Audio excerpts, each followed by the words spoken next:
the problem is on the left.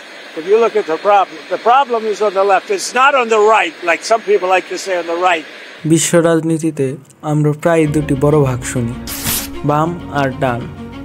কিন্তু এর মানে আসলে কি?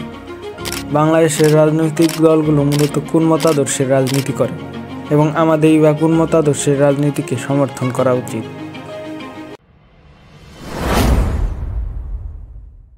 ডান এবং বাম উভয় মতাদর্শের শুরুটা আসলে সুদূর ফ্রান্সে।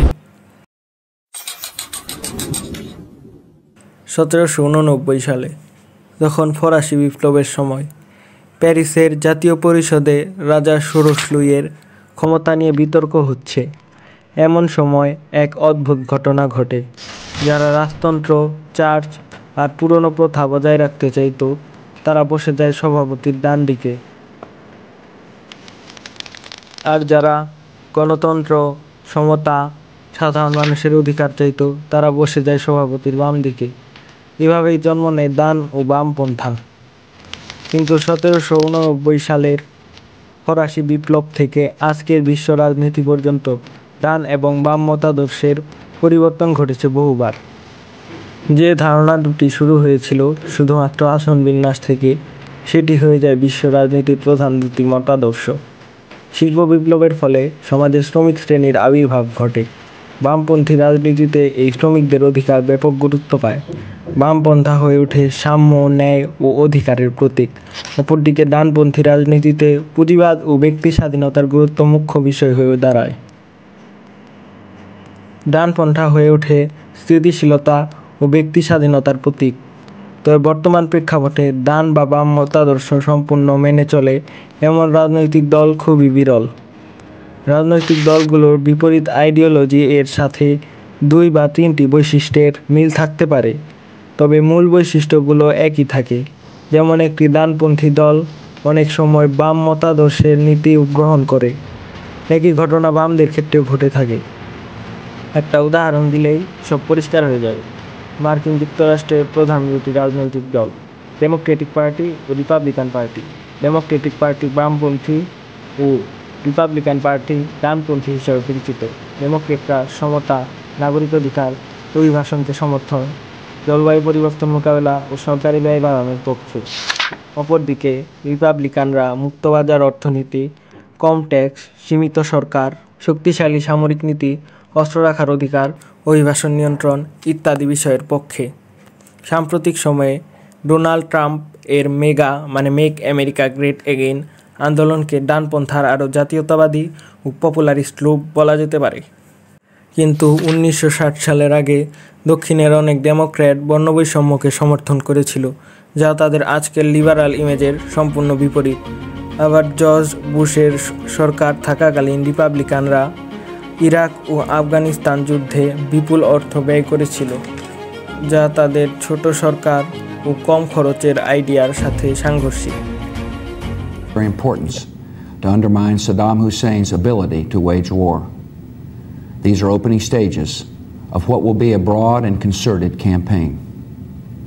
More than 35 countries are giving crucial support, from the use of naval and air bases to help with intelligence and logistics to the deployment of combat units. Every nation in this coalition has chosen to bear the duty and share the honor of serving in our common defense.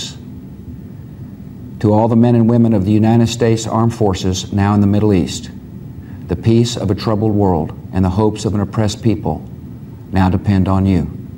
এমনকি আমাদের প্রতিবেশী দেশ ভারতেও এরকম ঘটনা ঘটেছে। ভারতের কংগ্রেসের আইডিওলজিতে ধর্মনিরপেক্ষতা ও বহুতত্ত্ববাদের মতো বিষয়গুলো থাকলেও 1984 সালে ইন্দিরা গান্ধীর হত্যার পর The News Flash reported the assassination over the press trust this way. Prime Minister Indira Gandhi is no more. Official police spokesmen say 2 of Mrs. Gandhi's own bodyguards hit the Prime Minister in the chest and stomach with automatic weapons. 4 hours later, she was dead. The press trust reported the Prime Minister had been shot at least 7 times by the 2 security members, reportedly members of the Sikh religion. Mrs. Gandhi had been the object of threats by radical Sikhs who blame her for ordering an army attack on the Golden Temple of Amritsar back in June.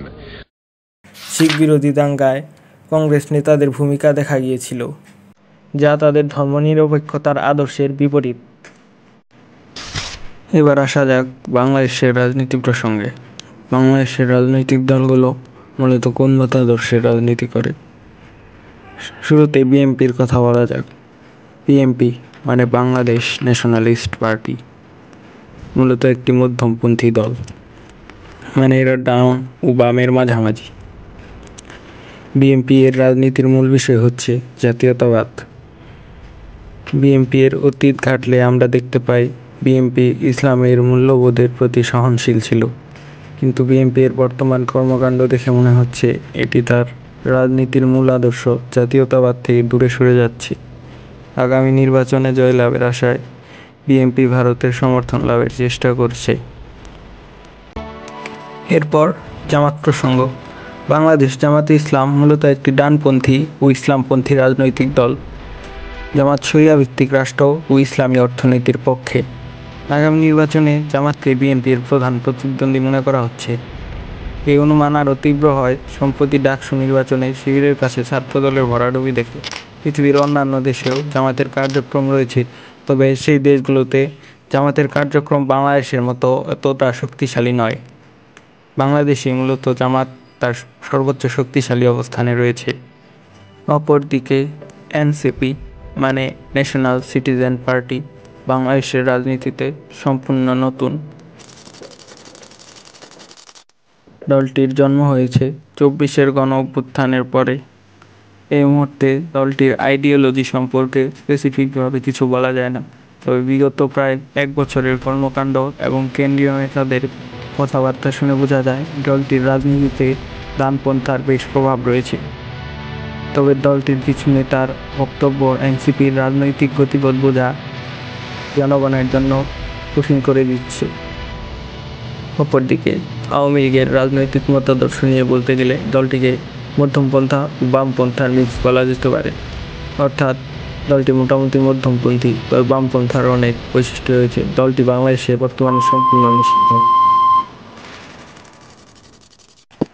Awami লীগের সংবিধান অনুযায়ী দলটির 4টি দলীয় আদর্শ রয়েছে: বাঙালি জাতীয়তাবাদ, গণতন্ত্র, সমাজতন্ত্র, ধর্মনিরপেক্ষতা। সংবিধানে গণতন্ত্র থাকলেও আওয়ামী লীগ তা কীভাবে মেনে চলে সেটি আমরা বিগত বছরগুলোতে দেখেছি। আর এই বাঙালি জাতীয়তাবাদকে আবার বিএনপির বাংলাদেশি জাতীয়তাবাদের সাথে গুলিয়ে ফেলবেন না। বাঙালি জাতীয়তাবাদ আর বাংলাদেশি জাতীয়তাবাদ সম্পূর্ণ আলাদা জিনিস। মূলত বাঙালি জাতীয়তাবাদকে পরাজিত করেই জিয়া বাংলাদেশি জাতীয়তাবাদকে প্রতিষ্ঠা করেছিল। এছাড়া জাতীয় পার্টিও নিজেদেরকে একটি মধ্যমপন্থী দল হিসেবে উপস্থাপন করে, তবে দলটির অতীত কর্মকাণ্ড দেখে জাতীয় পার্টিকে মাঝে মাঝে ডানপন্থী দলও বলা হয়, কেননা 1988 সালে এরশাদ সরকারের আমলেই ইসলামকে রাষ্ট্রধর্ম ঘোষণা করা হয়। কিন্তু সময়ের ব্যবধানে দলটি এখন আওয়ামী লীগের হাতের পুতুলে পরিণত হয়েছে। অন্যদিকে বাংলাদেশ ইসলামী আন্দোলন একটি ডানপন্থী দল। দলটির লক্ষ্য একটি ইসলামী রাষ্ট্র প্রতিষ্ঠা করা। আগামী নির্বাচনে ধারণা করা হচ্ছে ইসলামী আন্দোলন জামাতের সাথে জোট করতে পারে। এবার আসা যাক ভিডিওটির সবচেয়ে কন্ট্রোভার্সিয়াল অংশে। বাংলাদেশে বামেরা কেন ঘৃণিত এবং কেনই বা এই দেশের মানুষ তাদের নাস্তিক মনে করে?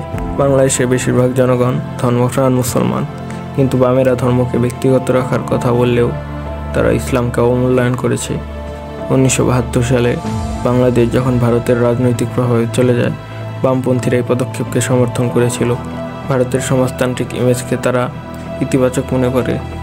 ভারতের বাংলাদেশ বিরোধী কর্মকাণ্ডেও বামেরা শক্ত কোনো অবস্থান নেয়নি, বরঞ্চ তারা ভারতের পক্ষ নিয়েছে। পাশাপাশি ভারতের কমিউনিস্ট পার্টিগুলোর সাথে বাংলাদেশের বাম সংগঠনগুলোর দীর্ঘদিনের সম্পর্ক রয়েছে।